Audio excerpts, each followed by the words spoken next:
Hello everyone, this is Huawei.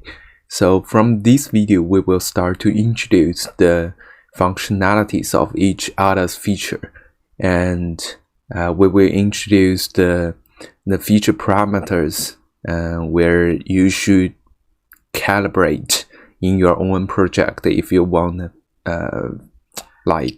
to reach a better performance on the vehicle model you used, because probably different vehicle models will need different calibration parameters as you are using different gear transmission or the proportional system.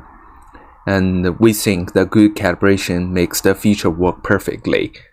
So firstly, we want to introduce what kind of parameters you can adjust in your own project if you are using AD framework as your autonomous driving functionalities. So we will have a class on the BPAD car, that blueprint class, and called ADAS calibration table. And inside this table, we will have firstly the RT lateral distance threshold. The explain of this item is defined in the documentation link where you can just find them. But I will just simply explain here as well. So the RT lateral distance threshold is the risk target lateral distance threshold. It defines how much in the range we should define a target as a risk target 1 or risk target 2 or risk target several something. I will have a very basic sketch here to show you. Where is it? Where is it? It's in domain others, and I believe it should be here. Set the risk target.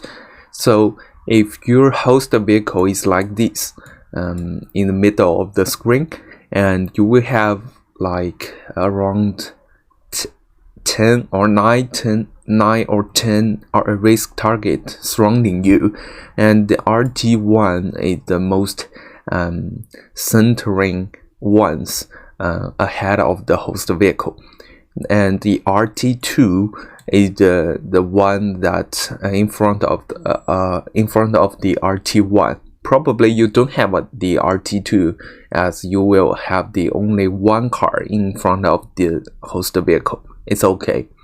And the RT3 and RT4 are the two ones nearest to the host vehicle on the left and on the right direction.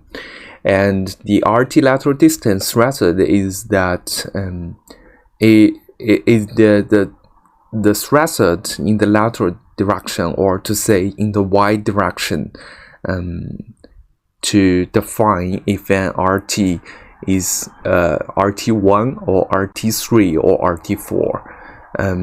So if you make the threshold very high to RT1, probably if the vehicle is at this kind of location, you will also recognize it as RT1. If you have a very small value on that threshold, probably only here you will recognize it as RT1. And if the vehicle or if the target exceeds the threshold, it will be instantly to be picked up as RT3 instead of RT1. And we will have RT5 and RT6, which is the second nearest ones, on the left and on the right direction to the host vehicle. Besides these, we'll have several risk target behind the host vehicle to implement several features where we will need the detection from the behind. So the RT7 is the ones that are behind you and in the nearest direction, and RT8 and RT9, the ambulance. Okay. The RT8 and RT9s are on the left and on the right direction, the nearest ones to this. Like, you will have several lateral distance to check in your own project, and that is the reason we will have the lateral distance threshold. And it's quite annoying here. And the second parameter is the FCA and FDI display threshold. This is the ones we use to check if the FCA and FDI should be displayed. And the FCA yellow and red TTC, we will have an more detailed explains in the documentation.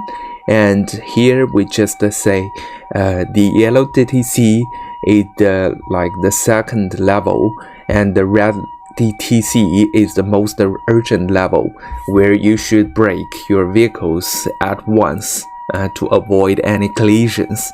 And that will also introduce the AEB level brake axis value, because if you will have a red TTC, you will need to have the level 1 brake axis value, and this axis value will be clamped from 0 to 1, so that from -0 to 1, so that you will have a very the most aggressive brake if you put this value as -1. And of course, if you will have a yellow TTC, probably you don't need to have that kind of urgent brake, but you need to brake as long as you want. You would not have a you don't want to have collisions with anyone on the road, right? So you will need to brake if you're having a yellow TTC. So we'll put the default value at -0.4 here. And also from this item here, these racing or these 5 items is actually prepared for the ACC feature. The default set speed is the default speed where the vehicles will be accelerating to, and the TTC value is if you have a risk target as risk target 1, we will put the TTC value, or the vehicle will maintain the TTC value as possible as they can by using the ACC control PID parameters. The PID controller is a very simple controller to make the vehicles maintain at a set point value, and we will have a detailed explains on these 3 items in the documentation link as well. And from the next one here, it's about the HPP.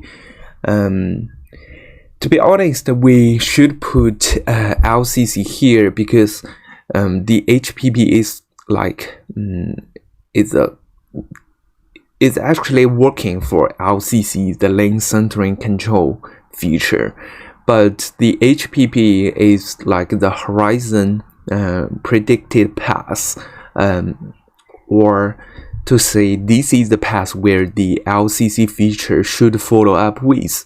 So the target direction factor, look ahead time, angle tolerance, these 3 are all for the lane centering, the lateral features, the lane centering control, and that is the most important one, and also be provided to the lane departure warning or the lane keep assistance like this. And we will have the detailed explains in the documentation as well. And the LDW alert distance threshold is the ones that we should send the alert to the system if you exceeds this threshold. The last 6 ones are the LCC features.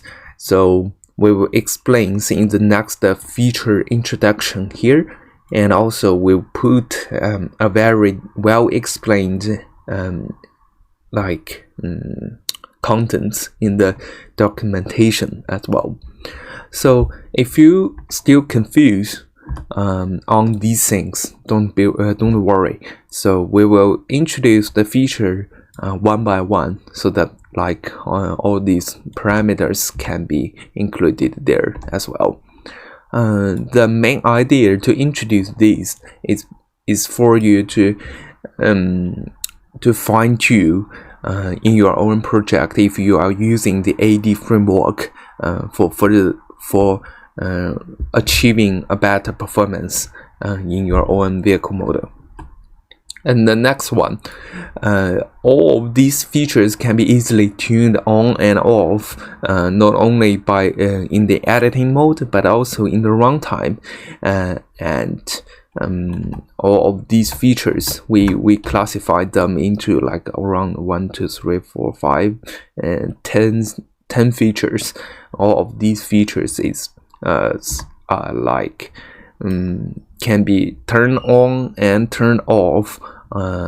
If you are actually using the feature, you can just turn it off, and the vehicles will maintain the last dynamic input as the final call from this feature. And if you turn on it again, and the feature will be engaged as soon as possible. And this is the very basic introduction for the calibration parts, and also the feature on and off parts.